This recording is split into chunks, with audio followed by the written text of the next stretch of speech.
La evolución de los camioncitos Bimbo es un reflejo de la historia y el crecimiento de la empresa mexicana Panificación Bimbo, S.A.D.C.V., mejor conocida como Grupo Bimbo. Desde sus inicios en 1945, Bimbo ha utilizado vehículos para distribuir sus productos, y estos han ido cambiando con el tiempo, adaptándose a las necesidades de la empresa y a los avances tecnológicos. Primeras etapas. Inicios humildes. En sus primeros años, la distribución probablemente se realizaba con vehículos sencillos, quizás camionetas pequeñas o incluso triciclos, dada la escala inicial de la operación en la Ciudad de México. Expansión y primeras camionetas. Con el crecimiento de Bimbo y la expansión de sus rutas de distribución, se incorporaron camionetas más grandes. Estas primeras unidades eran funcionales y robustas, diseñadas para transportar las canastas de pan fresco a las tiendas y hogares. Es probable que fueran modelos comunes de la época en México. Décadas de crecimiento y diversificación. Años 60 y 70. A medida que Bimbo diversificaba sus productos, donas, bimbollos, medias noches, gansito, etc., y su alcance geográfico se extendía, la flota de distribución también creció y se hizo más especializada. Se incorporaron vehículos más grandes y con mayor capacidad de carga. Imagen corporativa. Los vehículos comenzaron a adoptar los colores distintivos de Bimbo, el blanco y el azul, junto con la imagen del famoso osito Bimbo. Esto ayudó a crear una identidad visual fuerte y reconocible en todo el país. Modernización y tecnología. Años 80 y 90. Con la modernización de la industria automotriz, los camioncitos Bimbo incorporaron mejoras en términos de eficiencia, seguridad y comodidad para los conductores. Es probable que se vieran modelos más aerodinámicos y con mejores sistemas de suspensión. Adaptación a las necesidades. Se desarrollaron diferentes tipos de vehículos para adaptarse a las diversas necesidades de distribución, desde camionetas pequeñas para zonas urbanas congestionadas hasta camiones más grandes para rutas de larga distancia y mayor volumen. Siglo XXI y enfoque en la sostenibilidad. Nuevas tecnologías. En los últimos años, Bimbo ha mostrado un interés creciente en la sostenibilidad y la reducción de su huella de carbono. Esto ha llevado a la exploración e incorporación de vehículos con tecnologías más limpias, como unidades eléctricas o híbridas, en algunas de sus flotas. Diseño y funcionalidad. Los diseños de los camioncitos continúan evolucionando, buscando una mayor eficiencia en la carga y descarga, así como una imagen moderna que refleje los valores de la empresa. Los camioncitos Bimbo como juguetes y coleccionables. Es importante mencionar que la imagen de los camioncitos Bimbo también trascendió su función utilitaria, convirtiéndose en objetos de colección, especialmente durante la década de los 90 y principios del 2000. Bimbo lanzó promociones en las que se regalaban pequeños modelos armables de sus vehículos clásicos, generando un gran interés entre niños y coleccionistas. Estos camioncitos a escala representaban diferentes épocas y modelos de la flota de Bimbo, contribuyendo aún más a la nostalgia y el reconocimiento de la marca. En resumen, la evolución de los camioncitos Bimbo ha ido de la mano con el crecimiento de la empresa, adaptándose a las nuevas tecnologías, las necesidades logísticas y, en los últimos tiempos, a la creciente conciencia ambiental. Además, su imagen se ha arraigado en la cultura popular mexicana gracias a las promociones de los camioncitos de juguete. Bueno amigos, espero les haya gustado este video sobre la historia de los camioncitos Bimbo. La verdad es que es una historia fascinante, muy interesante, porque sin duda Bimbo se las ingenió para transportar y surtir algunas tiendas, algunas panaderías de la época, y pues todavía lo sigue haciendo actualmente. La verdad, los juguetitos, la verdad pues son una obra de arte, son coleccionables. Yo no los tengo, los tenía, pero se los di a mi sobrino, pero lamentablemente pues solamente es un recuerdo.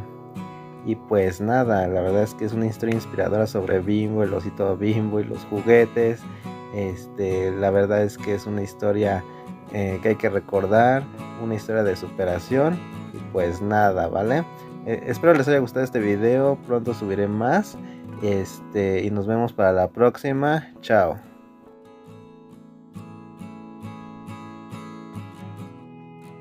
La historia de los camiones de Coca-Cola es tan refrescante como la propia bebida. Desde sus inicios, Coca-Cola comprendió la importancia de llevar su producto directamente a los consumidores. En los primeros años del siglo XX, se utilizaban carros tirados por caballos para distribuir las botellas desde las plantas embotelladoras hasta los negocios locales. Estas entregas eran un evento en sí mismas, y los carros se convirtieron en una parte familiar del paisaje urbano. Con el avance de la tecnología automotriz, los caballos fueron gradualmente reemplazados por camiones motorizados. Al principio, se adaptaban vehículos comerciales existentes, pero a medida que la demanda de Coca-Cola crecía, la compañía comenzó a trabajar con fabricantes de automóviles para diseñar camiones especialmente adaptados para sus necesidades de distribución. Algunos puntos clave en la historia de los camiones de Coca-Cola incluyen Model T Ford, alrededor de 1921. Uno de los primeros camiones específicamente utilizados por Coca-Cola. Tenía una carrocería especial para transportar cajas de botellas. Ford Model a década de 1930. Se convirtió en un vehículo común para las entregas de Coca-Cola, con carrocerías cerradas para proteger el producto. Décadas de 1940 y 1950. Se vieron una variedad de camiones de diferentes fabricantes, a menudo pintados con los icónicos colores rojo y blanco de Coca-Cola, y luciendo su logotipo. Camiones con enfriadores, cooler trucks. A medida que la necesidad de mantener fría la bebida se hizo más importante, se introdujeron camiones con compartimentos refrigerados. La llegada de los camiones modernos. Con el tiempo, los camiones de Coca-Cola evolucionaron en tamaño, eficiencia y diseño, incorporando tecnologías más avanzadas para la refrigeración y la logística de entrega. Más allá de la simple función de transporte, los camiones de Coca-Cola se han convertido en íconos culturales. Los camiones navideños iluminados, que comenzaron como una campaña publicitaria en 1995, se han vuelto especialmente populares, y son esperados con entusiasmo en muchos lugares durante la temporada festiva.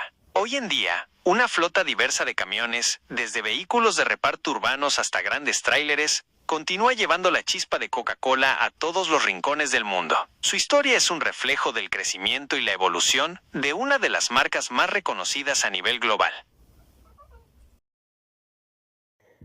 Bueno amigos, espero les haya gustado este video sobre la evolución de los camiones Coca-Cola. Sin duda Coca-Cola es la empresa líder, nos ha enseñado muchas cosas, tanto en publicidad, en marketing. Aquí en México, en cada comida no puede faltar la Coca-Cola. Hay que tener un poco de cuidado con la microbiota, ¿verdad? Pero pues, sorry por ese dato curioso. Pero sin duda Coca-Cola ha sido el rey en el marketing, en la publicidad. Desde sus inicios estuvieron en anuncios de televisión, en la radio, en algunos carteles, en algunos menús de algunos restaurantes. Han patrocinado algunas marcas, han sido anunciantes en muchas. Y pues sin duda Coca-Cola es la empresa líder y pues hay que aplaudirles por su grandiosa innovación. Y pues en sus shows, yo más que recuerdo, hay un show navideño en la cual pues hacen un desfile con los camiones, con el osito, el oso polar. Sin duda es una marca maravillosa. Y pues nada, espero les haya gustado este video. Muy pronto subiré más videos sobre la evolución de los camioncitos Bimbo. Como podrán ver, Bimbo pues es una marca mexicana.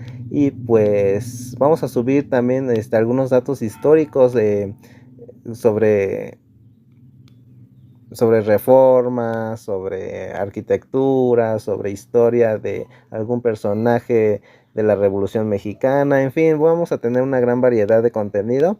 Y pues espero les haya gustado. Suscríbanse, denle like, compártanlo. Sin duda utilicé la inteligencia artificial para esas fotos antiguas, recrearlas y pasarlas a color. Sin duda es un gran trabajo, muy recomendado. También en investigación me ayudó mucho en este proceso. Y pues nada, espero les haya gustado este video. Nos vemos para la próxima. Chao. Hablemos sobre la fascinante construcción del edificio Chrysler en Nueva York. La construcción de este emblemático rascacielos de estilo Art Deco comenzó el 19 de septiembre de 1928. Fue un proyecto impulsado por el magnate automovilístico Walter P. Chrysler, quien deseaba un edificio que no solo albergara las oficinas de su corporación, sino que también se convirtiera en un símbolo de progreso y de su propia ambición. El diseño fue obra del arquitecto William Van Allen, quien concibió una estructura que destacara por su elegancia y modernidad. La construcción se llevó a cabo a un ritmo impresionante, utilizando una estructura de acero con revestimiento de ladrillo y metal. Se emplearon alrededor de 20.961 toneladas de acero estructural. Uno de los aspectos más notables de la construcción fue la velocidad con la que se erigió el edificio.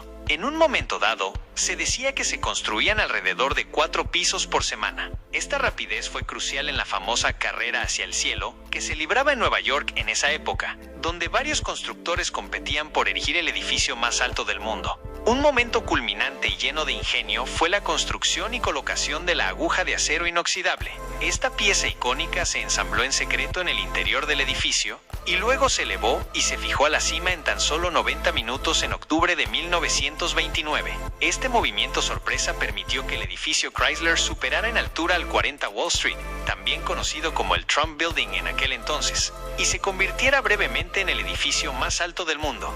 La corona del edificio Chrysler, con sus 7 arcos concéntricos aterrazados y revestidos de acero inoxidable Nirosta, es un ejemplo cumbre del diseño Art Deco. Los detalles ornamentales, como las gárgolas que evocan los tapacubos de los automóviles Chrysler de la época y las águilas en el piso 61, añaden un toque distintivo y único al edificio. La construcción también incorporó innovaciones para la época. Se dice que fue el primer rascacielos en contar con un sistema de aire acondicionado central, gracias a un compresor radial de alta velocidad inventado especialmente para el edificio. Finalmente, el edificio Chrysler se inauguró el 27 de mayo de 1930. Aunque su reinado como el edificio más alto del mundo fue breve, menos de un año, hasta la finalización del Empire State Building, su impacto en la arquitectura y su lugar en el horizonte de Nueva York perduran hasta hoy. Sigue siendo admirado como uno de los mejores ejemplos del estilo Art Deco y un símbolo icónico de la ciudad. El edificio Chrysler, como cualquier estructura icónica con una historia rica, ha generado algunos mitos y verdades interesantes a lo largo de los años. Aquí te presento algunos de ellos. Mitos. La aguja se construyó con tapacubos de coches Chrysler. Este es un mito popular. Si bien el diseño del edificio tiene elementos que recuerdan a los automóviles Chrysler de la época, como las gárgolas que evocan los adornos de los radiadores, la aguja en sí está hecha de acero inoxidable Nirosta, un material diferente al de los tapacubos. King Kong originalmente iba a escalar el edificio Chrysler. En las primeras etapas de producción de la película King Kong de 1933, se consideró al edificio Chrysler como el clímax de la escalada del gorila gigante. Sin embargo, se decidió utilizar el Empire State Building, que para entonces ya era más alto y se había convertido en un símbolo más reciente de la ciudad. El mirador cerró por falta de popularidad. Si bien es cierto que el observatorio público del edificio Chrysler cerró en 1945, la razón principal no fue la falta de popularidad inicial. Cuando el Empire State Building abrió su mirador al aire libre, ofreciendo vistas panorámicas superiores, el interés turístico se desplazó. Además, las ventanas triangulares de la cúpula del Chrysler no ofrecían una vista tan cómoda para los visitantes. El edificio siempre fue inmensamente popular. Aunque hoy en día es un ícono amado, en sus inicios el edificio Chrysler no gozó de una popularidad masiva inmediata. Llegó a tener una ocupación relativamente baja, alrededor del 17%, en sus primeros años, e incluso se rumoreó su posible desmantelamiento antes de la década de 1970. Verdades. Fue brevemente el edificio más alto del mundo. El edificio Chrysler ostentó el título del edificio más alto del mundo durante aproximadamente 11 meses, desde su finalización en 1930 hasta la inauguración del Empire State Building en 1931. La aguja se izó en secreto y rápidamente. La icónica aguja de acero inoxidable se ensambló en el interior del edificio y se elevó y aseguró la cima en un tiempo récord de aproximadamente 90 minutos en octubre de 1929. Esta maniobra sorpresa le permitió superar al 40 Wall Street en la carrera hacia el cielo. Tiene elementos de diseño inspirados en la industria automotriz. El arquitecto William Van Allen incorporó deliberadamente elementos de diseño que recordaban a los automóviles Chrysler de la época como un homenaje al propietario del edificio. Los adornos en las esquinas del piso 31 son réplicas de las tapas de los radiadores de los coches Chrysler de 1929, y las gárgolas se asemejan a los tapacubos. Fue el primer edificio con aire acondicionado central. El edificio Chrysler fue pionero al instalar un sistema de aire acondicionado central, gracias a un compresor radial de alta velocidad inventado específicamente para el edificio. Sigue siendo el edificio de ladrillos más alto del mundo con estructura de acero. A pesar de su antigüedad, el edificio Chrysler mantiene el récord de ser el edificio de ladrillos más alto del mundo que cuenta con una estructura de acero interna. Se utilizaron alrededor de 4 millones de ladrillos hechos a mano en su construcción. El vestíbulo tiene un diseño Art Deco impresionante. El vestíbulo del edificio Chrysler es famoso por su opulento diseño Art Deco, que incluye paredes de mármol marroquí rojo, suelos de ónix de siena y detalles de acero. También albergó el primer reloj digital del mundo en su área de recepción en la década de 1970. Es fascinante cómo la historia y el diseño de un edificio tan emblemático han dado lugar a diversas interpretaciones y leyendas a lo largo del tiempo. El edificio Chrysler sigue siendo un testimonio de la ambición, la innovación y el estilo de una era.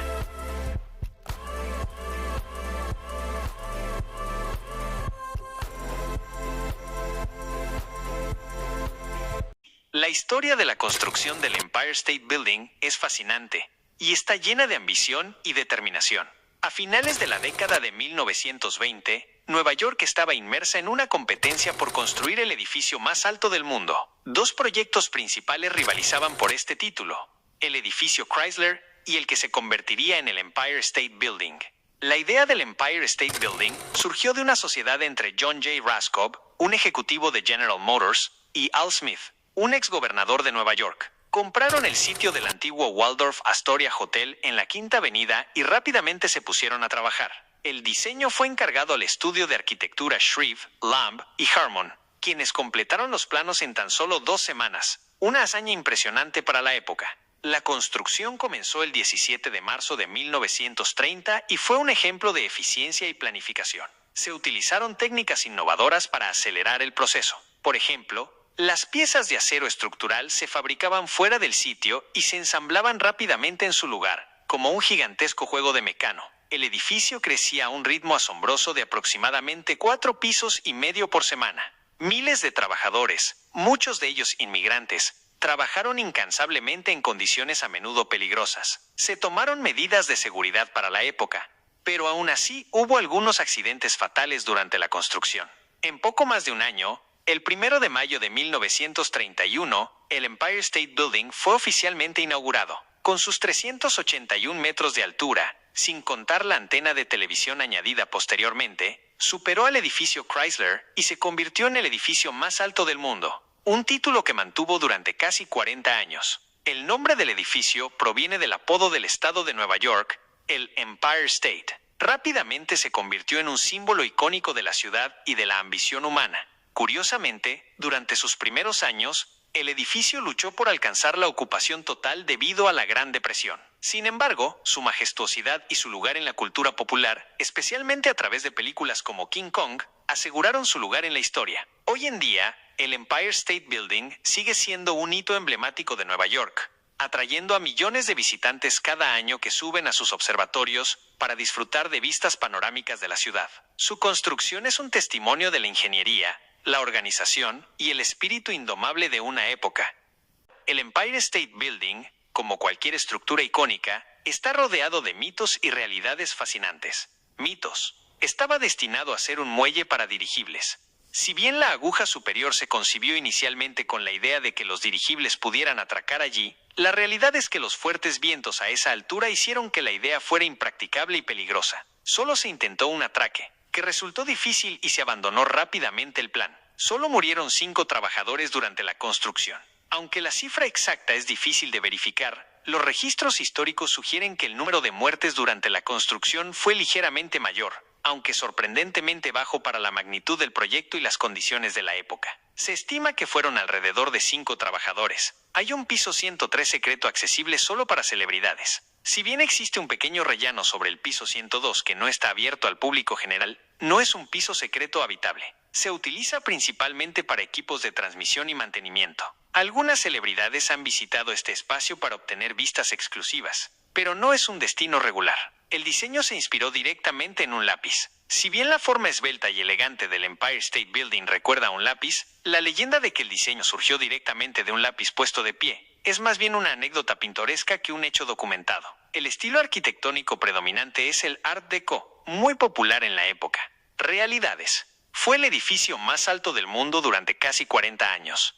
Desde su finalización en 1931 hasta la construcción del World Trade Center en 1970, el Empire State Building ostentó orgullosamente el título del edificio más alto del planeta. Se construyó a una velocidad asombrosa, La construcción duró tan solo 1 año y 45 días, un logro notable que demuestra la eficiencia y la planificación de la época. Se levantaban aproximadamente 4 pisos y medio por semana. Fue el primer edificio en tener más de 100 pisos. Con sus 102 plantas, marcó un hito en la ingeniería y la ambición arquitectónica. Tiene su propio código postal. Debido a la gran cantidad de oficinas y negocios que alberga, el Empire State Building tiene su propio código postal único, 10.118.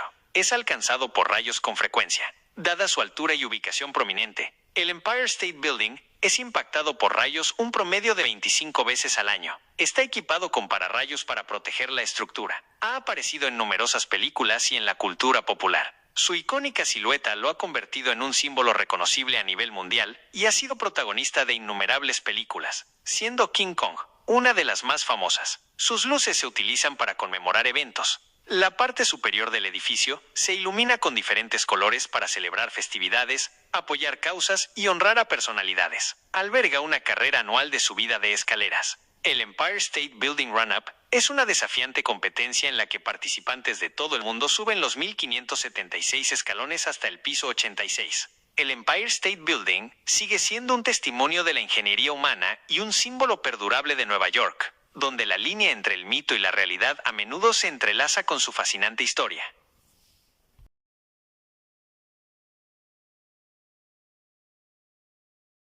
Imagina el polvo levantándose en el aire, el sonido constante de las herramientas y las voces de cientos de hombres trabajando bajo el sol abrasador de la Nueva España. Corría el año de 1695, y una fervorosa energía se apoderaba de la colina del Tepeyac. No era una construcción cualquiera. Se estaba levantando un templo dedicado a la morenita del Tepeyac, la Virgen de Guadalupe, cuyo milagroso ayate había tocado los corazones de toda la nación. El arquitecto Pedro de Arrieta, con sus planos enrollados bajo el brazo, dirigía con precisión el avance de los trabajos. Cada piedra, cada viga, se colocaba con una devoción palpable. Los alarifes, con manos expertas, labraban la cantera local, dando forma a los muros que albergarían la imagen sagrada. Los albañiles mezclaban la cal y la arena, levantando poco a poco la estructura que se alzaría como un faro de fe. Durante 14 largos años, el Tepeyac fue un hervidero de actividad. Se escuchaban los cantos religiosos que acompañaban la labor, las plegarias silenciosas de aquellos que veían cómo se materializaba su devoción.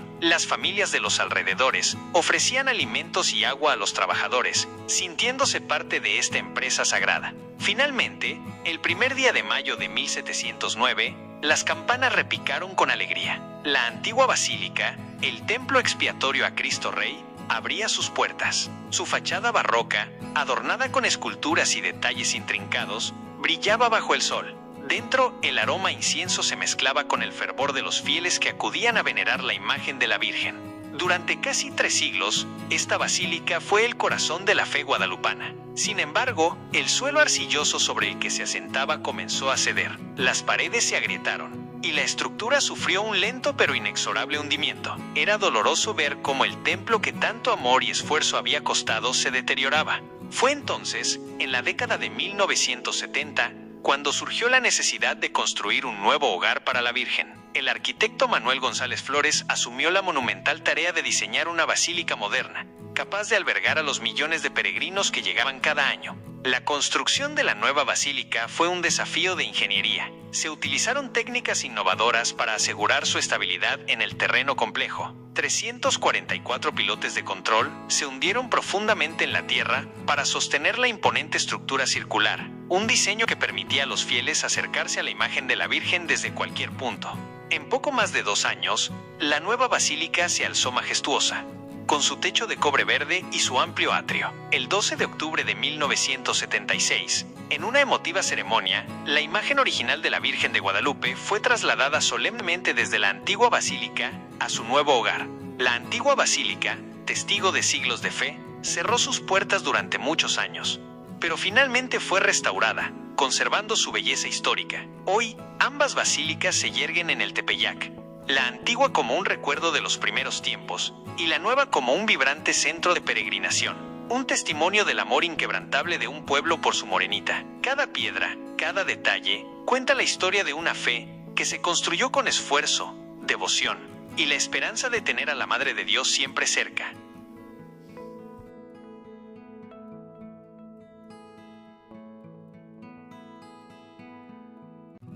Muy bien amigos, espero les haya gustado este video sobre la construcción de la antigua y la moderna Basílica de Guadalupe. La verdad es que es un lugar muy hermoso. Cada 12 de diciembre siempre vienen personas a rezar, a pedir favores y a agradecer. La verdad es que es una tradición y pues estamos muy orgullosos de tener a la Virgencita de Guadalupe aquí con nosotros. Y pues espero les haya gustado mucho este video, suscríbanse, denle like y pues nos vemos para la próxima. Chao. Tenochtitlan, la metrópoli lacustre del Imperio Mexica. Tenochtitlan, cuyo nombre significa lugar de tuna sobre piedra, fue la capital del Imperio Mexica, o Azteca, una de las civilizaciones más importantes y complejas de Mesoamérica. Fundada aproximadamente en 1325 después de Cristo en una pequeña isla en la parte occidental del lago de Texcoco, Tenochtitlan se transformó en una metrópoli impresionante que asombró a propios y extraños, incluyendo a los conquistadores españoles. Fundación y ubicación estratégica. Según la leyenda, los mexicas, tras una larga peregrinación desde su lugar de origen, Aztlán, recibieron una señal divina de su dios principal, Huitzilopochtli, un águila devorando una serpiente posada sobre un nopal. Este evento marcó el lugar donde debían fundar su ciudad. La ubicación en una isla ofrecía ventajas defensivas naturales y acceso a recursos lacustres, ingeniería y urbanismo. La expansión de Tenochtitlan fue un prodigio de ingeniería. Los mexicas desarrollaron un sistema sofisticado de chinampas, islas artificiales construidas con lodo y vegetación entrelazada, que permitieron la agricultura intensiva en el lago. Estas chinampas no solo proporcionaban alimento, sino que también ampliaban la superficie habitable de la ciudad. La ciudad estaba intrincadamente conectada por una red de canales que servían como principales vías de transporte, permitiendo el movimiento eficiente de personas y mercancías en canoas. Se construyeron 3 grandes calzadas elevadas que conectaban la isla con tierra firme: la calzada de Tepeyac al norte, la calzada de Iztapalapa al sur y la calzada de Tlacopan, Tacuba al oeste. Estas calzadas estaban equipadas con puentes levadizos que podían ser retirados en caso de ataque. El corazón de Tenochtitlan era una impresionante zona ceremonial donde se erigía el Templo Mayor, Hueyteocalli, un enorme complejo piramidal dedicado a Huitzilopochtli y Tlaloc, el dios de la lluvia. Alrededor del templo se encontraban otros edificios religiosos, palacios de los gobernantes, escuelas para nobles, Calmecac, y jóvenes, Telpochcali, y el juego de pelota, Tlactli. Organización social y política. Tenochtitlan era el centro político, económico y religioso del Imperio Mexica. Estaba gobernada por un tlatoani, el que habla, el gobernante supremo, con funciones militares, religiosas y administrativas. La sociedad mexica estaba estratificada, con una nobleza, pipiltín, que ocupaba los puestos de poder, sacerdotes, guerreros, comerciantes, pochtecas, y el pueblo común, macehualtín, que se dedicaba principalmente a la agricultura y la artesanía. Los pochtecas, en particular, jugaban un papel crucial en el comercio a larga distancia, obteniendo bienes valiosos de diversas regiones. Economía y comercio. La economía de Tenochtitlan era próspera y diversificada. La agricultura en las chinampas producía una gran cantidad de alimentos. El tributo de los pueblos conquistados era una fuente importante de recursos, incluyendo alimentos, materias primas y bienes de lujo. El mercado de Tlatelolco, ciudad gemela de Tenochtitlan, que finalmente se integró a ella, era uno de los más grandes y vibrantes del mundo, donde se intercambiaban todo tipo de productos. Cultura y religión. La cultura mexica era rica en tradiciones, arte y conocimiento. Desarrollaron un sistema de escritura pictográfica, un calendario complejo y avanzados conocimientos en astronomía y matemáticas. La religión politeísta permeaba todos los aspectos de la vida, con una gran variedad de dioses y rituales, incluyendo sacrificios humanos, que tenían un significado religioso y político dentro de su cosmovisión. La llegada de los españoles y la caída de Tenochtitlan. En 1519, los españoles liderados por Hernán Cortés llegaron a las costas de Mesoamérica. Tras una serie de eventos y alianzas con pueblos enemigos de los mexicas, Cortés llegó a Tenochtitlan. Inicialmente fueron recibidos de manera pacífica por Moctezuma II, pero la situación pronto se tornó tensa. La codicia por el oro y los recursos, las diferencias culturales y religiosas, y las alianzas estratégicas de los españoles con los tlaxcaltecas y otros pueblos, culminaron en un asedio brutal a Tenochtitlan en 1521. A pesar de la valiente resistencia de los mexicas, liderados por Cuauhtémoc tras la muerte de Moctezuma, la ciudad cayó después de meses de lucha, hambruna y enfermedades. Legado y destrucción. La caída de Tenochtitlan marcó el fin del Imperio Mexica y el inicio de la colonización española. Sobre las ruinas de la gran ciudad, los españoles construyeron la Ciudad de México, utilizando muchas de las piedras de los templos y palacios originales. Hoy en día, aún se pueden encontrar vestigios de la antigua Tenochtitlan en el centro histórico de la Ciudad de México, como las ruinas del Templo Mayor. La historia de Tenochtitlan sigue siendo un testimonio de la grandeza, la ingeniería y la complejidad de la civilización mexica, así como de la dramática y trágica confrontación con el mundo europeo. En resumen, Tenochtitlan fue mucho más que una simple ciudad. Fue un centro de poder, un logro de ingeniería, un crisol cultural y el corazón de un imperio que dejó una huella imborrable en la historia de Mesoamérica.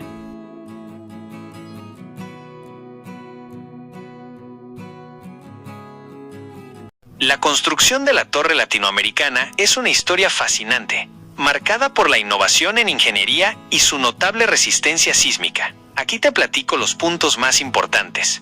Antecedentes e idea. En la década de 1930, la compañía de seguros La Latinoamericana, CIA, de Seguros sobre la Vida, S.A., adquirió un edificio con la visión de construir una estructura más alta que reflejara su importancia. Inicialmente se planeó un edificio de 26 pisos, pero la ambición creció para crear el edificio más alto de la ciudad. El arquitecto mexicano Augusto H. Álvarez fue el encargado del diseño final, inspirándose en el Empire State Building de Nueva York, pero adaptándolo a las condiciones locales. El reto del subsuelo y la ingeniería antisísmica. La Ciudad de México se asienta sobre un suelo lacustre blando y es una zona de alta actividad sísmica, lo que representó un desafío de ingeniería considerable. El ingeniero Adolfo Sebart Wichers, junto con su hermano Leonardo, fueron los responsables de la innovadora cimentación. Se hincaron 361 pilotes de concreto reforzado a una profundidad de 33 metros. Sobre estos pilotes se construyeron 3 sótanos que actúan como una caja de flotación, similar a un barco,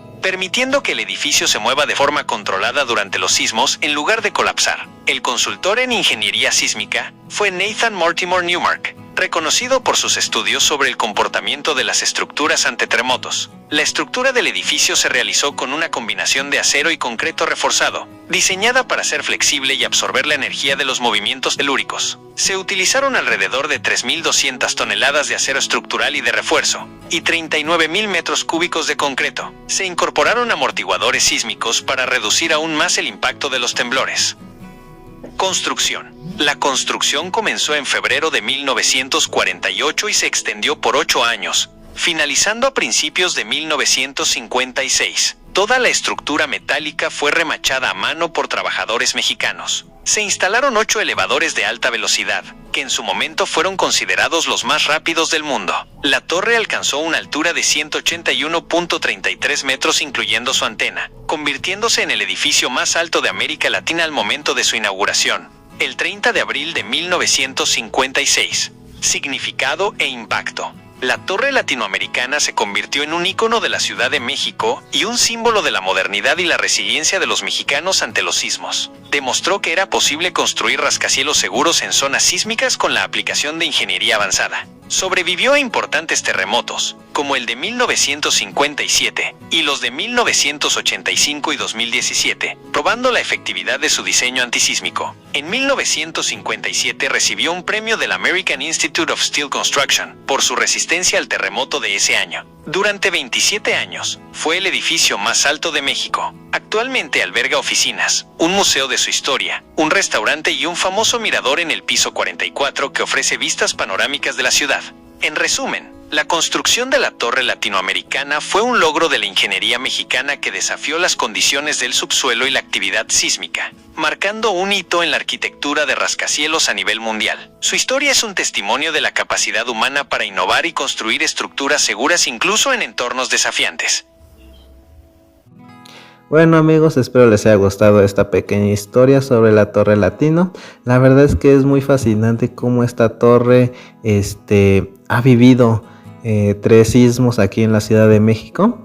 Y pues yo cuando voy a visitar esta torre, la verdad es que es fascinante su arquitectura, su ingeniería, que fue muy moderna para la época, entre 1940 y 1950, en el año que fue construido, ¿no? Y pues yo siento que en aquel entonces las personas de esa época pues quedaron sorprendidas, maravilladas, ver una torre de pues 45 pisos, perdón. La verdad es que es fascinante ver, y pues un orgullo que los mexicanos tengamos esa visión, ¿no? Y esas ganas de construir y llegar hasta el cielo, ¿no? Es muy fascinante. La verdad es que es una torre muy bonita, pues no es tan moderna, ¿no? Como la Torre Reforma, como la Torre Mayor, en fin. Pero sin duda tiene mucho que ofrecer. Pues la gran mayoría son oficinas, pero en el piso 41 hay un restaurante, y luego más adelante está el mirador, que es muy fascinante, y puedes ver todo lo que es el Paseo de Reforma, en fin, todo el entorno de la Ciudad de México, ¿no? Y pues es fascinante ver desde las nubes a las personas, otras arquitecturas, estar ahí escuchando alguna música antigua. Es sin duda un momento muy, muy hermoso. Yo lo recomiendo al 100%.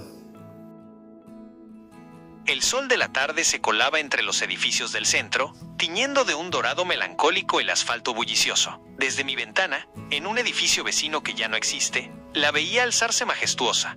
La Torre Latinoamericana no era el gigante de cristal y acero que hoy conocemos tan bien, sino una presencia más sólida, más imponente en un horizonte menos saturado. Recuerdo las visitas con mi abuelo. Para mí, un niño de pantalones cortos y rodillas raspadas, subir en esos elevadores que parecían volar era una aventura en sí misma. El zumbido peculiar, la sensación en el estómago al ascender, y luego, ¡bam!, se abrían las puertas a un mundo nuevo. Desde el mirador, la Ciudad de México se extendía como un tapiz inmenso y misterioso. Los edificios parecían juguetes, los coches hormigas laboriosas. Mi abuelo me señalaba los puntos de referencia con su dedo tembloroso. Mira, ahí está el Palacio de Bellas Artes, allá el Zócalo. Y esa es la prueba de que podemos alcanzar las nubes. Sus palabras resonaban con un orgullo palpable. En aquellos años, la Torre Latino era realmente el rascacielos. No había competencia que la eclipsara. Era el faro de la ciudad, visible desde muchos puntos. Un símbolo de progreso y modernidad en un México que se esforzaba por mirar hacia adelante. Los temblores.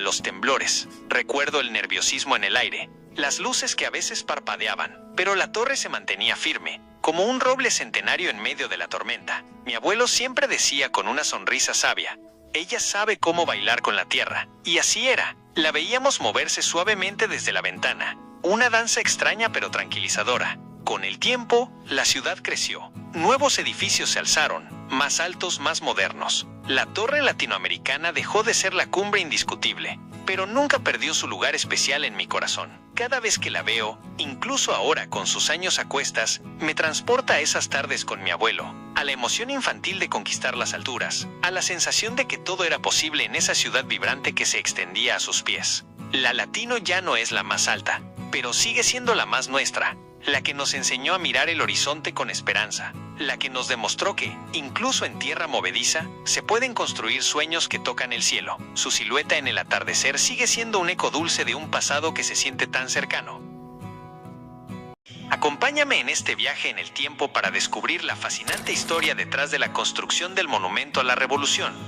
Un coloso que se alza en el corazón de la Ciudad de México. Prepárate, porque esta historia está llena de giros inesperados, ambiciones desmedidas y el espíritu de una nación en transformación. El sueño de un palacio legislativo monumental. Para entender el origen del Monumento a la Revolución, debemos remontarnos a finales del siglo XIX y principios del XX.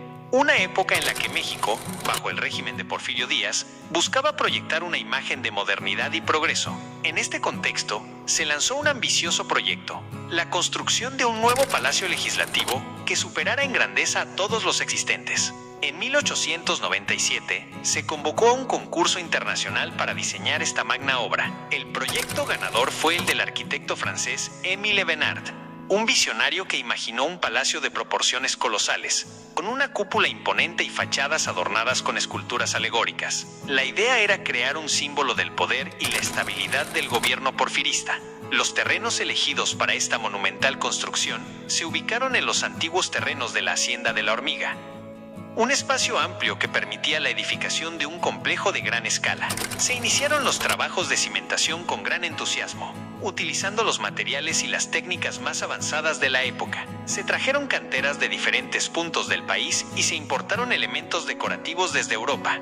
La revolución que cambió el rumbo. Sin embargo, el destino tenía otros planes para este grandioso proyecto. En 1910, estalló la Revolución Mexicana, un movimiento social y político que sacudió los cimientos del país y derrocó el régimen de Díaz. La prioridad de la nación cambió drásticamente. Los recursos destinados a la construcción del Palacio Legislativo se desviaron para atender las necesidades urgentes del conflicto. Las obras se detuvieron abruptamente. La estructura a medio construir, que ya mostraba la magnitud del proyecto original, quedó abandonada en medio del caos y la incertidumbre. Durante años, los esqueletos de hierro y concreto se alzaron como un mudo testimonio de un sueño inconcluso, un nuevo propósito para un monumento inacabado. Con el paso del tiempo y la relativa estabilización del país, surgió la idea de dar un nuevo significado a aquella estructura inconclusa. En la década de 1930, el arquitecto mexicano Carlos Obregón Santacilia propuso transformar lo que iba a ser un palacio en un monumento que conmemorara la Revolución Mexicana, un evento que había marcado profundamente la historia del país. La propuesta de Obregón Santacilia fue audaz y creativa. Respetando la estructura original, diseñó un monumento con un estilo art deco sobrio y elegante, incorporando elementos que evocaban los ideales y los protagonistas de la revolución. Se conservó la gran cúpula, pero se le añadió un revestimiento de cobre y se coronó con una linterna. Los espacios interiores se transformaron en salas de exposiciones y un mausoleo para albergar los restos de figuras clave de la revolución. La construcción del monumento a la revolución se llevó a cabo durante la década de 1930, utilizando en gran medida la estructura preexistente del fallido Palacio Legislativo. Se realizaron importantes modificaciones y adiciones para adaptarlo a su nuevo propósito. Se construyeron 4 arcos triunfales que sostienen la gran cúpula, cada uno dedicado a un aspecto fundamental de la revolución: la independencia, las leyes de reforma, las leyes obreras y las leyes agrarias. En el interior de estos arcos se crearon espacios para esculturas y murales que narran la historia del movimiento revolucionario. La cúpula se convirtió en un elemento central del monumento, ofreciendo vistas panorámicas de la ciudad. Se instaló un elevador que permitía a los visitantes ascender a la linterna, desde donde se podía apreciar la magnitud de la Ciudad de México. El mausoleo, ubicado en la base del monumento, se convirtió en el lugar de descanso de personajes como Francisco I. Madero, Venustiano Carranza, Plutarco Elías Calles, Lázaro Cárdenas y Francisco Villa, figuras centrales en la historia de la revolución, un símbolo de la historia y la identidad mexicana. Finalmente, en 1938, el Monumento a la Revolución fue inaugurado, convirtiéndose en un símbolo icónico de la Ciudad de México y un recordatorio constante de la lucha y los ideales que dieron forma al México moderno. A lo largo de los años, el monumento ha sido testigo de innumerables eventos históricos, manifestaciones y celebraciones. Su explanada se ha convertido en un espacio público vibrante, donde los ciudadanos se reúnen para expresar sus ideas y celebrar su identidad nacional. Hoy en día, el Monumento a la Revolución no solo es un importante atractivo turístico, sino también un espacio cultural que alberga exposiciones, conciertos y eventos diversos. Su historia, desde el sueño de un palacio hasta convertirse en un monumento conmemorativo, nos habla de la capacidad de una nación para transformar los obstáculos en oportunidades y para encontrar un nuevo significado en su pasado. Espero que este recorrido por la historia del Monumento a la Revolución haya sido de tu agrado. Es un monumento que encierra en sus muros una historia fascinante, llena de ambición, revolución y transformación. Muy bien amigos, espero les haya gustado mucho esta historia sobre el Monumento a la Revolución. La verdad es que es una obra de arquitectura de la época, y si tú vienes a visitar la Ciudad de México, yo te recomiendo sí o sí venir a conocer ampliamente esta arquitectura, ya que esconde mucha historia tanto en su exterior como su interior, y pues la verdad hacen recorridos y vas a conocer ampliamente que esconde este monumento, ¿no? La verdad es que para mí es una obra de arte, una obra de ingeniería y de arquitectura, y lo recomiendo ampliamente. La verdad, yo cuando voy a visitarlo, pues me lleno de mucha alegría, me gusta conocer, a lo mejor me gusta mucho la historia. Y pues nada, espero les haya gustado mucho este video. Denle like, suscríbanse y esperemos vernos para la próxima. Chao. La construcción del Palacio de Bellas Artes es una historia fascinante que abarca 3 décadas y la visión de 2 arquitectos principales. Los inicios. En 1904, durante el gobierno de Porfirio Díaz, se inició la construcción de lo que entonces se conocía como el Nuevo Teatro Nacional. El objetivo era tener un edificio imponente listo para las celebraciones del centenario de la independencia en 1910, reflejando el lema de orden y progreso. El diseño original fue encomendado al arquitecto italiano Adamo Boari, quien concibió un majestuoso palacio de mármol blanco con un estilo que combinaba el Art Nouveau y elementos neoclásicos. La empresa estadounidense Milliken Brothers de Chicago se encargó de la estructura de acero, utilizando materiales modernos como acero y concreto, así como el tradicional mármol blanco mexicano para el exterior. Se construyó sobre una plataforma flotante debido a las condiciones del subsuelo. Entre 1907 y 1912 se realizaron trabajos ornamentales por casas italianas, incluyendo la creación de columnas y esculturas de mármol. Interrupción y cambio de rumbo. La construcción se vio interrumpida alrededor de 1912 debido a problemas contractuales con Boari y la inestabilidad generada por la Revolución Mexicana, lo que provocó su partida del país en 1916. Para entonces, el exterior estaba casi terminado, a excepción del recubrimiento de la cúpula. Hubo 2 intentos fallidos entre 1917 y 1929 para retomar el proyecto. La culminación. En 1930, bajo el gobierno del presidente Pascual Ortiz Rubio, se retomó la construcción de manera definitiva. El arquitecto mexicano Federico Mariscal tomó la dirección del proyecto. Si bien respetó el exterior diseñado por Boari, realizó cambios significativos en el interior, adoptando un estilo Art Deco más moderno con influencias del pasado prehispánico. El Palacio de Bellas Artes fue finalmente inaugurado el 29 de septiembre de 1934 por el presidente Abelardo L. Rodríguez. En la ceremonia se interpretó la obra llamadas Sinfonía Proletaria de Carlos Chávez. El nombre se cambió oficialmente a Palacio de Bellas Artes, reflejando su vocación como sede de diversas manifestaciones artísticas y culturales. Elementos destacados de la construcción. Exterior. Predomina el mármol blanco. La entrada principal cuenta con esculturas de Leonardo Bistolfi, que representan la música y la inspiración. La plaza frontal, también diseñada por Boari, alberga la escultura Pegaso de Agustí Querol Subirats. Interior.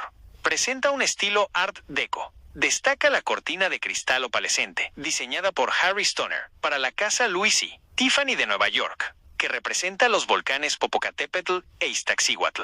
El plafón de la sala principal es un vitral de Gesa Marotti, con la imagen de Apolo y las musas. Murales. A lo largo de los años, importantes muralistas mexicanos como Diego Rivera, José Clemente Orozco, David Alfaro Siqueiros, Rufino Tamayo y Jorge González Camarena crearon obras maestras en sus muros. La construcción del Palacio de Bellas Artes fue un proceso largo y complejo, marcado por interrupciones y cambios de dirección, pero el resultado es un emblemático monumento que representa la riqueza artística y cultural de México. La construcción del Goliat, conocido formalmente como Leichter-Ladungsträger Goliat, SD-KFZ 302/303, se refiere al proceso de fabricación de una serie de vehículos terrestres no tripulados utilizados por el ejército alemán durante la Segunda Guerra Mundial como vehículos de demolición desechables. Aquí te presento los aspectos clave de su construcción, diseño y componentes principales. El Goliat era un vehículo pequeño, de aproximadamente 1.5 metros de largo, 0.85 a 0.91 metros de ancho y 0.56 a 0.62 metros de alto, lo que le daba un perfil bajo y dificultaba su detección en el campo de batalla. Su construcción se centraba en la durabilidad y la movilidad.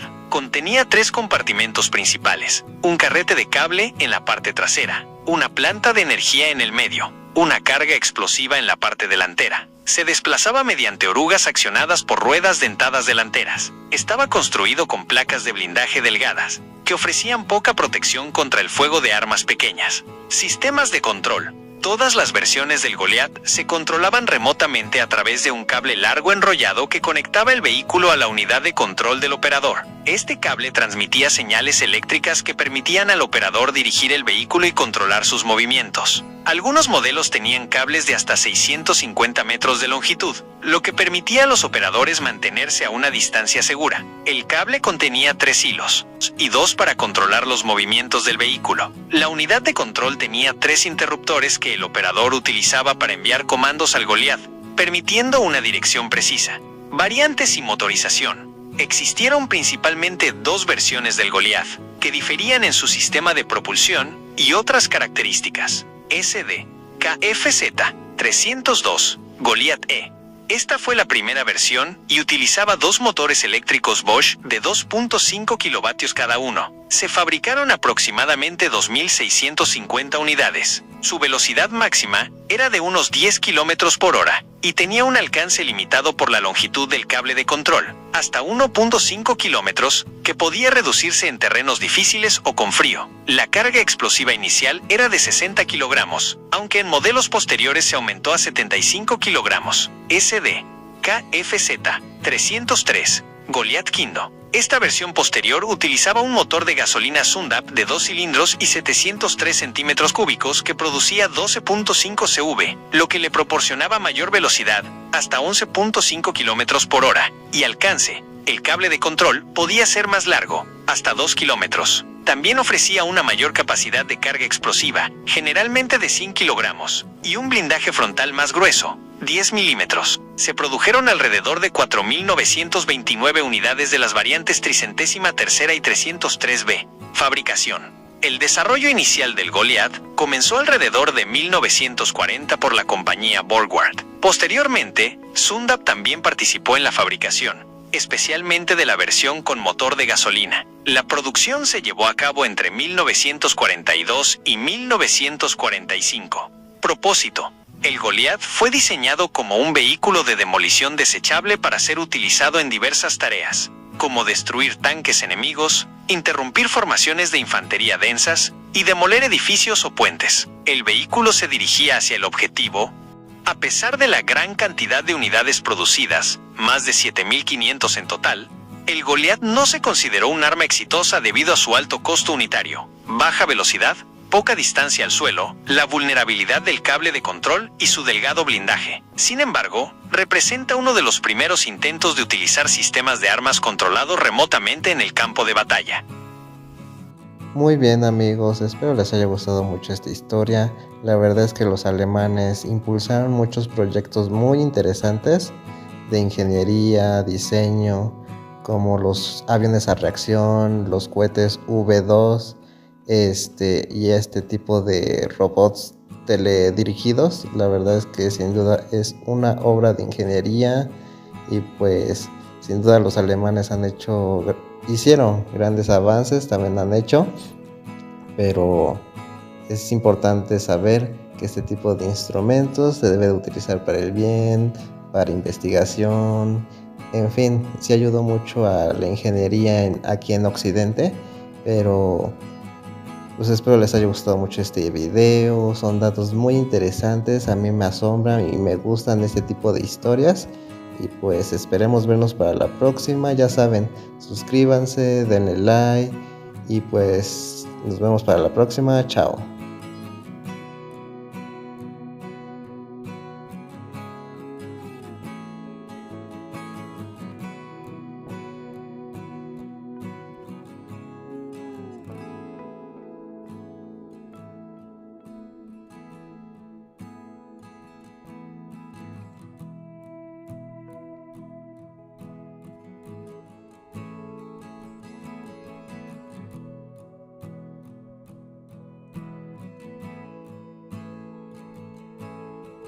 La historia del Auto Union Type C es fascinante, marcada por su innovador diseño y su dominio en las carreras de Grand Prix durante la década de 1930. Orígenes y diseño.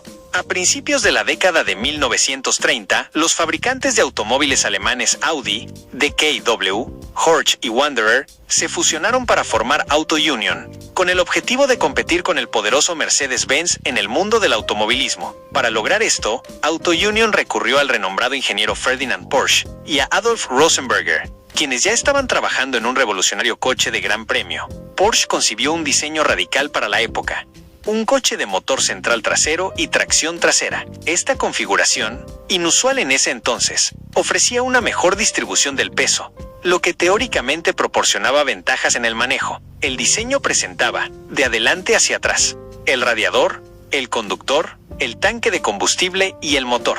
El Type-C fue la tercera evolución de los coches de carreras de Auto Union. Se distinguió por montar un motor significativamente más grande que sus predecesores, el Type-A y el Type-B. Para cumplir con las regulaciones de peso máximo de 750 kilogramos, Porsche optó por un motor V16 de 6.0 litros con un supercargador Roots. Este motor era capaz de producir una potencia impresionante de alrededor de 520 caballos de fuerza. Otras características técnicas notables del Auto Union Type-C incluían chasis, un marco tubular ligero pero resistente, construido con acero al cromo molibdeno, suspensión independiente en las 4 ruedas con barras de torsión, un diseño avanzado para la época, frenos, tambor hidráulicos en las 4 ruedas, transmisión manual de 4 o 5 velocidades, las fuentes varían, aerodinámica, una carrocería elegante y aerodinámica, diseñada para minimizar la resistencia al aire. Éxito en las carreras. El Auto Union Type-C debutó en las carreras en 1936 y rápidamente demostró ser un contendiente formidable, pilotado por leyendas como Bernd Rosemeyer, Tazio Nuvolari y Hans Stuck. El Type-C cosechó numerosas victorias en importantes grandes premios y campeonatos europeos. La intensa rivalidad entre Auto Union y Mercedes-Benz durante este periodo dominó las carreras de Gran Premio, con ambos equipos desarrollando coches tecnológicamente avanzados conocidos como las flechas de plata. Legado. A pesar de su corta vida en las carreras, la Segunda Guerra Mundial interrumpió el desarrollo y la competición. El Auto Union Type-C se ha convertido en un ícono del automovilismo. Su diseño innovador de motor central influyó en futuros coches de carreras, y su éxito en las pistas lo consolidó como uno de los coches de gran premio más dominantes de su época. Hoy en día, los pocos ejemplares originales del Auto Union Type-C que sobreviven son altamente valorados por coleccionistas y entusiastas del automovilismo, y su historia sigue fascinando a quienes aprecian la ingeniería y la audacia de la era dorada del Grand Prix. Muy bien amigos, espero les haya gustado mucho este video. La verdad es que en 1930 las carreras fueron espectaculares con este tipo de diseños, la verdad.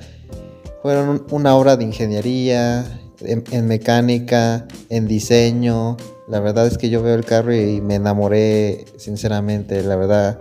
Ojalá hayan más carreras de este tipo, con este tipo de vehículos. Que miren, la verdad es una chulada de ingeniería y en diseño.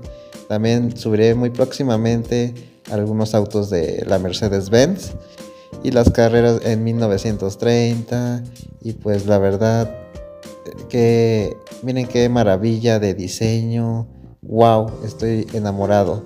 Y pues nada, espero les haya gustado mucho este video. Nos vemos para la próxima. Ya saben, suscríbanse, denle like y pues chao.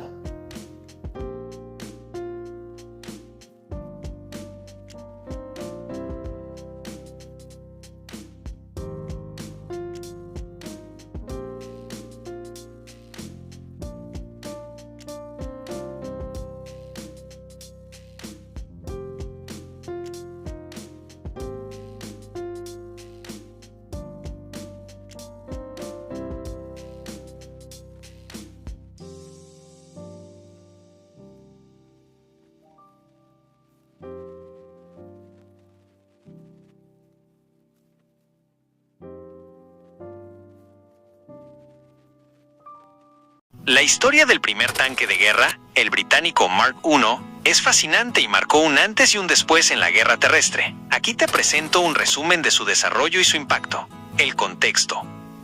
El estancamiento de la guerra de trincheras A principios de la Primera Guerra Mundial, el conflicto en el frente occidental se había convertido en una brutal guerra de trincheras. Los avances eran mínimos y costaban miles de vidas debido al fuego de ametralladoras, la artillería y las alambradas. La necesidad de un vehículo que pudiera superar estas defensas y romper el estancamiento se hizo evidente. El nacimiento de la idea y el Comité de Buques Terrestres. La idea de un vehículo blindado con tracción continua no era completamente nueva, pero fue Winston Churchill, entonces Primer Lord del Almirantazgo británico, quien impulsó seriamente su desarrollo. En 1915, estableció el Comité de Buques Terrestres, Land Ships Committee, para explorar la posibilidad de crear una máquina capaz de atravesar las trincheras enemigas. Los primeros prototipos, Little Willie y Mother. El primer prototipo funcional fue el Little Willie, construido por William Foster y Co. entre julio y septiembre de 1915. Sin embargo,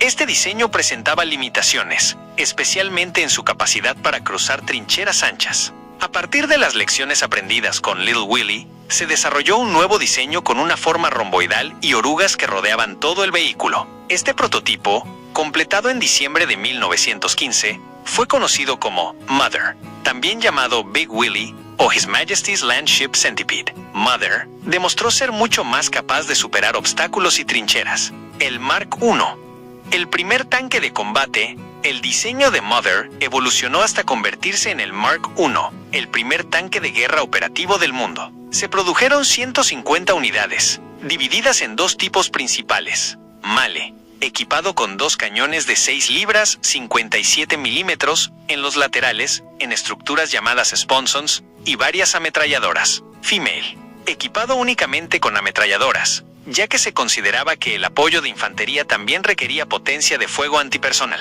El nombre tanque se utilizó inicialmente como nombre en clave para mantener en secreto su verdadera naturaleza, haciéndolo pasar por un vehículo cisterna de agua. Su debut en combate, la batalla de Flares Corslet. El Mark I entró en servicio en agosto de 1916 y se utilizó por primera vez en combate la mañana del 15 de septiembre de 1916, durante la batalla de Flares Corslet, parte de la ofensiva del Somme. Si bien su desempeño en esta primera aparición fue mixto debido a problemas mecánicos y tácticas de empleo aún incipientes, el Mark I demostró su potencial para superar el fuego de ametralladoras y armas pequeñas en la tierra de nadie, avanzar sobre terreno difícil y cruzar alambradas, atacar posiciones enemigas fortificadas con su armamento, legado e impacto. A pesar de sus limitaciones iniciales, lentitud, poca fiabilidad mecánica, vulnerabilidad a la artillería, el Mark I marcó el nacimiento de la guerra acorazada. Demostró la viabilidad de un vehículo que combinaba potencia de fuego, protección y movilidad, conceptos fundamentales que han perdurado en el diseño de tanques hasta la actualidad. El Mark I allanó el camino para el desarrollo de tanques posteriores y cambió para siempre la forma de combatir en tierra, ofreciendo una nueva esperanza para romper el estancamiento de la guerra de trincheras. Su aparición en el campo de batalla fue un momento crucial en la historia militar. Muy bien amigos, espero les haya gustado mucho este video. Este artículo es muy interesante sobre el primer tanque de guerra. La verdad es que es una obra de ingeniería y de diseño. Y pues espero les haya gustado mucho este video. Suscríbanse, denle like, subiré más artículos interesantes. Y pues esperemos vernos para la próxima. Chao.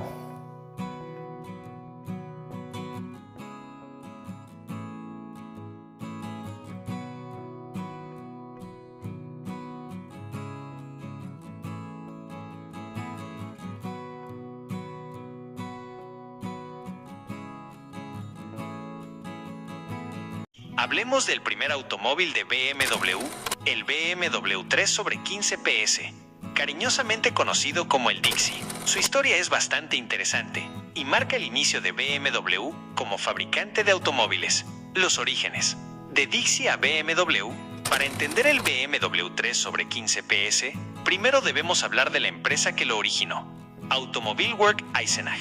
A principios de la década de 1920, esta compañía alemana se encontraba en una situación económica difícil y buscaba un modelo pequeño y asequible para impulsar sus ventas. En 1927, Automobilwerk Eisenach llegó a un acuerdo de licencia con la compañía británica Austin Motor Company para producir una versión de su popular Austin 7. Este coche pequeño y económico fue un éxito, y en Eisenach se vendió bajo la marca Dixie. Los primeros 100 coches fueron suministrados por Austin como kits, pero rápidamente comenzaron a producirse en Alemania. El modelo inicial se conoció como Dixie DA 1 y 3 sobre 15 PS. La llegada de BMW. En 1928, Bayerische Motorenwerk, BMW, compró Automobilwerk Eisenach. BMW, que hasta entonces se había dedicado principalmente a la fabricación de motores de avión y motocicletas, dio así su primer paso en la producción de automóviles. El Dixie DA1, al ser integrado a BMW, continuó su producción. En 1929, el modelo fue ligeramente actualizado y rebautizado como BMW Dixie 3 sobre 15 DA2, y poco después, simplemente como BMW 3 sobre 15 DA2. Este es el primer automóvil que oficialmente llevó la marca BMW. Características del BMW 3 sobre 15 PS. Digi. Motor. Era propulsado por un pequeño motor de 4 cilindros y 747 centímetros cúbicos que producía alrededor de 15 caballos de fuerza. Visita S, de ahí su nombre. Algunas versiones posteriores ofrecieron hasta 18 CV. Transmisión. Contaba con una caja de cambios manual de 3 velocidades. Diseño. Era un coche pequeño y sencillo, disponible en varias carrocerías, incluyendo sedán de 2 puertas, convertible de 2 plazas y furgoneta de reparto. Producción. Se fabricaron alrededor de 18.976 unidades del BMW 3 sobre 15 entre 1929 y 1932. Innovaciones. El Dixie fue pionero al incorporar un parabrisas de seguridad templado, una característica avanzada para la época. Importancia histórica. A pesar de ser un modelo basado en un diseño británico, el BMW 3 sobre 15 PS Dixie fue fundamental para el futuro de BMW. Le permitió a la compañía entrar en el mercado automovilístico y establecer una base para su posterior desarrollo y éxito. Fue un coche popular en Alemania a pesar de la Gran Depresión, demostrando la demanda de vehículos pequeños y económicos. El BMW 3 sobre 15 PS marcó el inicio de una larga y exitosa historia para BMW en la industria automotriz. Aunque hoy en día los coches de BMW son conocidos por su lujo y rendimiento, todo comenzó con este humilde y práctico vehículo. Muy bien amigos, espero les haya gustado mucho esta historia sobre el primer carro de BMW. La verdad es que es una obra de ingeniería y de diseño de esta empresa alemana. La verdad es que sin duda BMW inició con las motos y los motores de aviones y de ahí fue evolucionando poco a poco para ser una marca de autos pues de lujo, y la verdad es que su ingeniería es muy maravillosa, muy avanzada. Y pues espero les haya gustado mucho este video. Suscríbanse, denle like y pues nos vemos para la siguiente historia, ¿vale? Chao.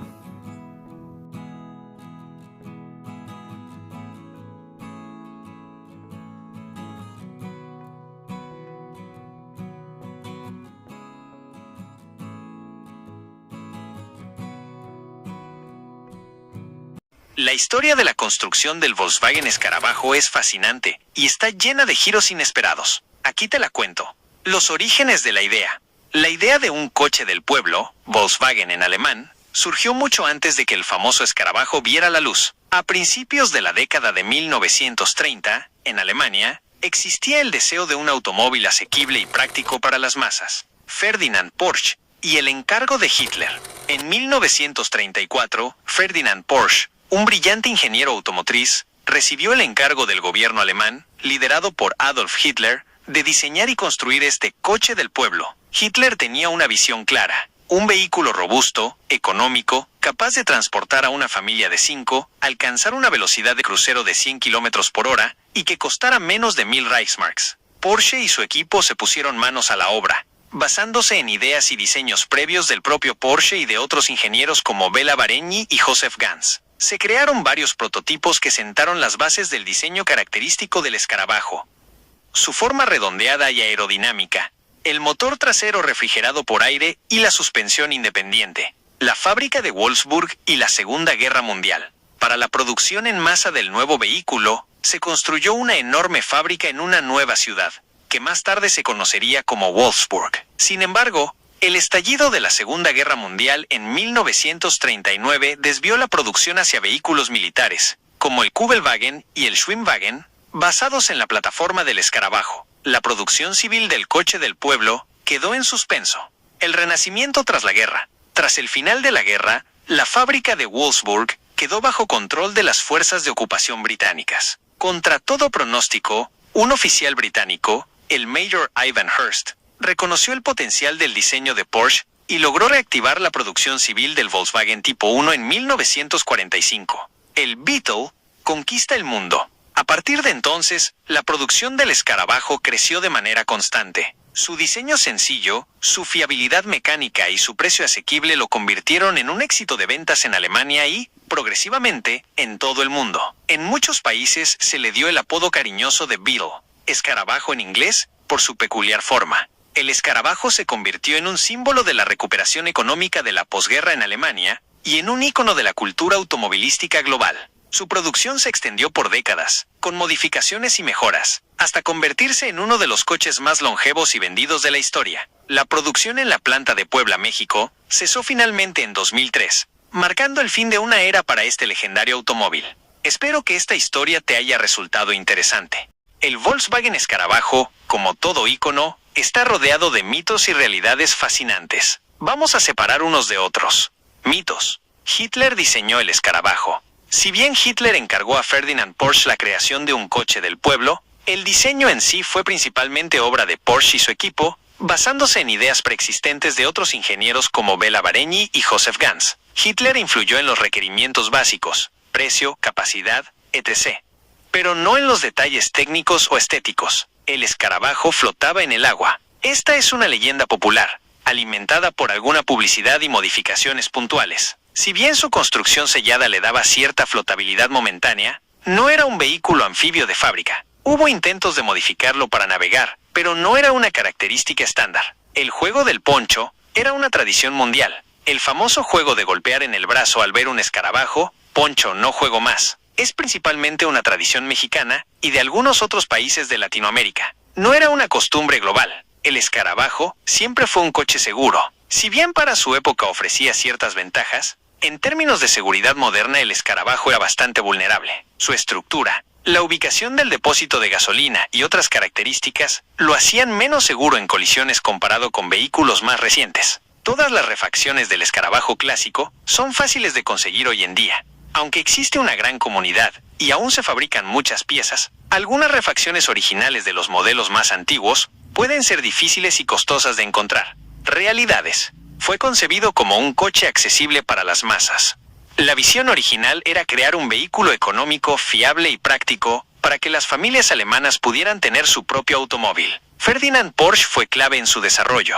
Porsche y su equipo técnico fueron los responsables de traducir la idea de Hitler en un diseño funcional y producible. Su producción se desvió a la industria militar durante la Segunda Guerra Mundial. La fábrica de Wolfsburg se dedicó principalmente a la producción de vehículos militares basados en la plataforma del escarabajo durante el conflicto. Un oficial británico reactivó su producción civil tras la guerra. El Major Ivan Hurst jugó un papel crucial al ver el potencial del coche y reiniciar su fabricación para el público. Se convirtió en un éxito de ventas mundial. El escarabajo trascendió fronteras y se vendió por millones en todo el mundo, convirtiéndose en un símbolo automovilístico. Su diseño básico se mantuvo durante décadas. A pesar de numerosas mejoras y modificaciones a lo largo de su producción, la forma y la mecánica fundamental del escarabajo se conservaron durante mucho tiempo. México fue uno de sus principales centros de producción tardíos. La planta de Puebla, México, fue la última en producir el escarabajo clásico, cesando su fabricación en 2003. Fue un coche robusto y de mecánica sencilla. Estas características contribuyeron a su popularidad y a su longevidad, facilitando su mantenimiento y reparación. Espero que esta distinción entre mitos y realidades te haya resultado interesante. El escarabajo sigue siendo un vehículo fascinante con una historia rica y compleja. Muy bien amigos, espero les haya gustado mucho este video del Volkswagen Escarabajo. Aquí en México lo conocemos como el Bocho. La verdad es que el Bocho aquí en México tuvo una gran popularidad. La verdad lo veíamos en los taxis, en transporte también particular, pero más que nada en los taxis. La verdad es que el diseño redondo llamaba mucho la atención. Muchos familiares decían que el consumo de gasolina era bueno, las piezas eran fáciles de conseguir, el mantenimiento era muy barato. La verdad es que es una maravilla. La verdad, mi abuelo lo tuvo y pues de solo verlo me da tristeza, pero también felicidad saber que nuestro tío alemán está en México presente. Chao. Hablemos sobre la construcción del icónico Ford Modelo T, incluyendo los planos y el proceso revolucionario que lo hizo posible. El Ford Modelo T, producido desde 1908 hasta 1927, no solo fue un automóvil, fue un catalizador que transformó la sociedad, haciendo que la movilidad personal fuera accesible a las masas. Su construcción y los planos que lo hicieron realidad son una historia fascinante de innovación y eficiencia. Los planos y el diseño del Modelo T. Aunque los planos originales de ingeniería detallados del Modelo T en su totalidad son difíciles de encontrar públicamente hoy en día, sabemos que fueron meticulosamente desarrollados por un equipo liderado por Henry Ford. Entre las figuras clave en el diseño se encontraban Child Harold Wills, C.J. Smith y Joseph Gallamp. Ford, aunque no era ingeniero, aportó la visión y los conceptos clave. El diseño del Modelo T se centró en la simplicidad, durabilidad y bajo costo de producción. Algunas de sus características de diseño más notables incluyen motor de 4 cilindros en bloque, una innovación para la época que simplificaba la fabricación y el mantenimiento. Tenía una culata desmontable, lo que facilitaba las reparaciones. Acero de aleación de vanadio. El uso de este material ligero pero resistente proporcionaba durabilidad sin añadir peso excesivo, lo que era crucial para el rendimiento y la eficiencia. Transmisión planetaria. Un sistema de engranaje sencillo y robusto que facilitaba el cambio de marchas, haciéndolo más accesible para conductores menos experimentados. Suspensión de 3 puntos. Un diseño flexible que permitía al coche adaptarse a las irregulares carreteras de la época. Partes intercambiables. Un concepto fundamental que Ford llevó a la excelencia, permitiendo una producción más rápida y reparaciones más sencillas. Si bien no hay un único plano maestro disponible, The Henry Ford Museum alberga una vasta colección de microfichas de los planos de partes individuales del Modelo T y otros vehículos Ford de la época, 1903 a 1957. Estos planos detallados de cada componente eran esenciales para la fabricación y el control de calidad. Para acceder a ellos, generalmente se necesita conocer el número de parte específico. Hoy en día, se pueden encontrar dibujos técnicos e ilustraciones del Modelo T en diversas fuentes, como libros de historia automotriz, sitios web de entusiastas y archivos históricos. También existen modelos a escala y planos para construir réplicas que se basan en el conocimiento del diseño original. La construcción. La revolución de la línea de ensamblaje móvil, la verdadera genialidad detrás de la producción masiva del Modelo T, no radicó solo en su diseño, sino en el innovador proceso de construcción implementado por Henry Ford. Inspirándose en los métodos de producción continua de industrias como los molinos de harina y los mataderos de Chicago, Ford revolucionó la fabricación automotriz con la línea de ensamblaje móvil. Antes de la línea de ensamblaje, los automóviles se construían de manera artesanal, con equipos de trabajadores ensamblando un coche completo en un solo lugar. Este proceso era lento y costoso. Ford introdujo un sistema donde el chasis del automóvil se movía a través de la fábrica en una cinta transportadora, y cada trabajador realizaba una tarea específica y repetitiva a medida que el coche pasaba. Los hitos clave en el desarrollo de la línea de ensamblaje del Modelo T fueron: ensamblaje de componentes.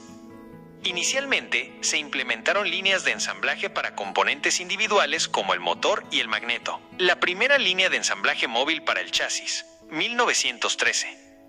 En la planta de Highland Park, Ford instaló la primera línea donde el chasis completo se movía y los trabajadores añadían partes en secuencia. Inicialmente, el chasis era arrastrado con cuerdas y luego se utilizó una cadena transportadora. Subdivisión del trabajo. El proceso de ensamblaje se dividió en 84 pasos distintos y cada trabajador se especializó en una sola tarea. Esto aumentaba la eficiencia y reducía el tiempo de aprendizaje. Estandarización de partes. La fabricación precisa y consistente de partes intercambiables era crucial para el éxito de la línea de ensamblaje. El impacto de la línea de ensamblaje fue asombroso. El tiempo necesario para construir un solo Modelo T se redujo drásticamente, de más de 12 horas a tan solo 90 minutos. Esto permitió a Ford aumentar enormemente la producción y por lo tanto reducir el precio del Modelo T, haciéndolo accesible a un público mucho más amplio. La construcción del Modelo T y la implementación de la línea de ensamblaje no solo transformaron la industria automotriz, sino que también tuvieron profundas implicaciones en la producción industrial en general, marcando el comienzo de la era de la producción en masa. Espero que esta descripción te haya dado una buena visión general de la construcción del Ford Modelo T, sus planos y el revolucionario proceso que lo hizo un Bueno hito en la amigos, historia espero les haya automotriz y gustado de la mucho este industria. video sobre la fascinante historia del Modelo T de Ford. La verdad es que es una historia maravillosa, impresionante. Yo veo el auto y es una maravilla, una obra de ingeniería. Y pues la verdad a mí me gustó mucho la historia, ¿no? Y pues nada, espero les haya gustado este video. Suscríbanse, denle like y pues nos vemos para la siguiente. Chao.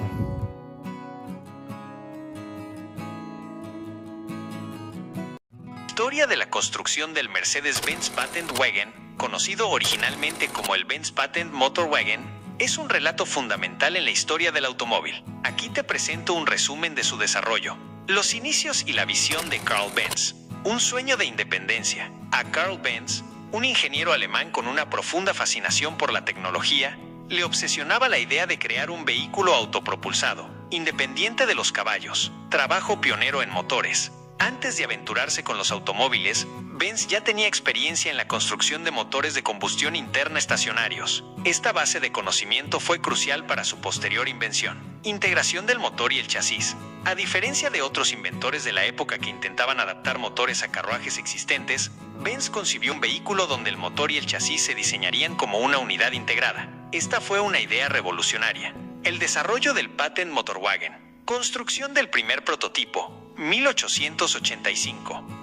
Después de arduo trabajo y experimentación, Carl Benz completó su primer Patent Motor Wagen en 1885. Era un triciclo motorizado, ya que Benz aún no había ideado una forma práctica de dirección para un vehículo de 4 ruedas. Características innovadoras. Este primer vehículo incorporaba varias invenciones novedosas para la época. Un compacto motor de gasolina de 4 tiempos y un solo cilindro montado horizontalmente en la parte trasera. Un chasis ligero construido con tubos de acero. 3 ruedas con radios de alambre y neumáticos de caucho sólido, diseñados por el propio Benz. Un sistema de dirección mediante una cremallera que pivotaba la rueda delantera no suspendida. Un sistema de refrigeración por termosifón. Encendido eléctrico con vibrador de alto voltaje y bujía. Patente histórica. 1886. El 29 de enero de 1886, Carl Benz solicitó una patente para su vehículo accionado por un motor de gas. La patente número 37435, concedida en noviembre del mismo año, es considerada el certificado de nacimiento del automóvil. Mejoras continuas. Benz no se detuvo con el primer modelo. Desarrolló versiones posteriores, como el modelo 2 y el modelo 3, que incorporaban mejoras en la potencia y el diseño. El modelo 3, en particular, fue el utilizado por su esposa Bertha Benz para realizar el famoso primer viaje de larga distancia en automóvil en 1888, demostrando la viabilidad del invento al público. Estas versiones posteriores incluyeron características como ruedas de radios de madera, un tanque de combustible y un freno manual de zapata de cuero. El impacto y el legado. El primer automóvil comercial. El Benz Patent Motor Wagen se convirtió en el primer automóvil disponible comercialmente en la historia. Se estima que se construyeron alrededor de 25 unidades entre 1886 y 1894. Reconocimiento y publicidad. El Patent Motor Wagen se exhibió en ferias y exposiciones, ganando una medalla de oro en Múnich en 1888 y presentándose en la Exposición de París de 1889. El audaz viaje de Bertha Benz generó una publicidad significativa y demostró el potencial del automóvil. El padre del automóvil. Gracias a su invención pionera, Carl Benz es ampliamente reconocido como el padre del automóvil moderno. Su visión y perseverancia sentaron las bases para toda la industria automotriz que conocemos hoy en día. En resumen, la construcción del Mercedes-Benz Patent Wagen fue un proceso impulsado por la visión innovadora de Carl Benz, su experiencia en motores y su determinación para crear un medio de transporte independiente. Su patente de 1886 marcó el nacimiento del automóvil y su desarrollo continuo allanó el camino para la movilidad personal que disfrutamos en la actualidad.